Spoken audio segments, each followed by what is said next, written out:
Do one that is focused on our customer story, testimonial, case study type of thing.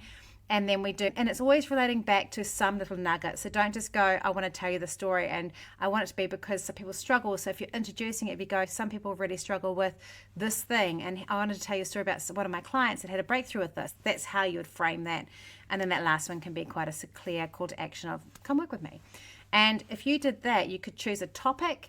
So your topic could be, I don't know why I was thinking about meat packs. Maybe it's coming out to lunch, but one of them could be something like choosing a color palette for a room. And so that could be the theme for those 4 posts. And then you could choose another one that relates to your offer for the next 4.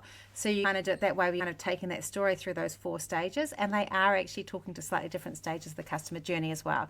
So I would do that. If I was going to create a plan, I would use that format and then just choose a topic that relates to your offer that actually you could talk about. So you're kind of warming up for that 4th one with that call to action, and then I'd flip into it and use another type, and then you could batch write it that way. And I pretty much do that. I don't do it exact because sometimes I like to go with the flow and just write something from the heart more often than not.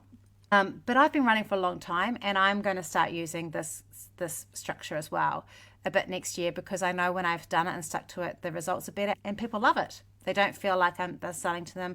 I'm not going, here's a case study. I'm saying, if you're getting stuck with such and such, it's really common. I recently worked with a client that has, and I thought I'd tell you their story so that you learn along with them.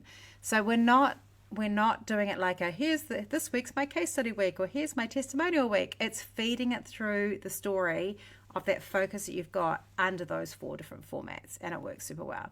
You could also do one that I really like of asking for advice. So I do this every few months where I say, hey, this is something that I'm focusing on. I feel like lots of other people are struggling. What would you say for this? And then sharing that advice. A little bit like I did with this, where I've asked my Facebook group for questions to answer, and then I've done a podcast about it. So I would ask for that advice, and then a few weeks later, I would publish that advice as another email.